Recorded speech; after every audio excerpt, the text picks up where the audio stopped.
दोस्ती का झंडा। आर्यन का दिल एक छोटे ढोल की तरह उसकी पसलियों से टकरा रहा था। स्वतंत्रता दिवस था। उसने अपने हाथ में एक छोटा चमकीला तिरंगा झंडा पकड़ रखा था। उसका केसरिया, सफेद और हरा रंग सुबह के सूरज का एक छोटा सा टुकड़ा लग रहा था। आज उसका एक खास मिशन था। भीड़ भरी सड़क पर कुछ आगे बलराम नाम का एक बूढ़ा आदमी लकड़ी के खिलौनों की अपनी छोटी सी गाड़ी के पास बैठा था। उसके कंधे झुके हुए थे और उसकी आंखों में एक खामोश उदासी थी, जैसे तेज धूप वाले दिन में एक बादल भरा आसमान हो। अपना झंडा ऊंचा उठाए आर्यन ने उस बूढ़े आदमी को देखा। ये एक साफ नीले आसमान में एक अकेला भूरा बादल देखने जैसा था।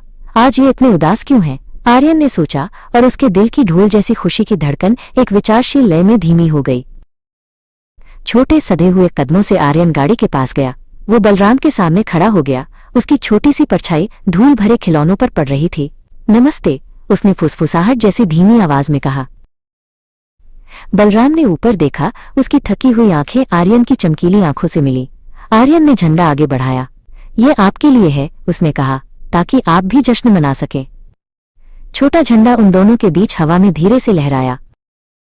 एक पल के लिए बलराम बस देखता रहा। उसने धीरे धीरे अपना झुर्रीदार हाथ बढ़ाया और झंडा ले लिया। एक अजीब सी गर्माहट उसकी उंगलियों से होते हुए उसके दिल तक फैल गई। एक याद जो लंबे समय से कहीं दबी हुई थी बलराम के मन में कौंध गई। जब वो एक छोटा लड़का था, ठीक ऐसा ही झंडा लेकर सड़कों पर दौड़ रहा था। उसका दिल उम्मीद से भरा था। उसकी आंखों की उदासी पिघलने लगी।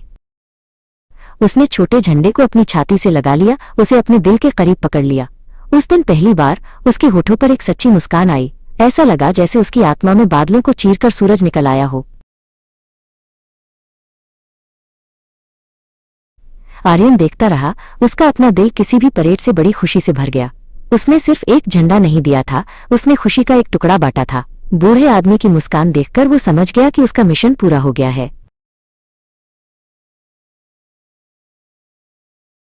बलराम ने सावधानी से उस छोटे झंडे को अपनी गाड़ी पर एक छोटे मिट्टी के बर्तन में रख दिया, जहां वो शान से खड़ा था।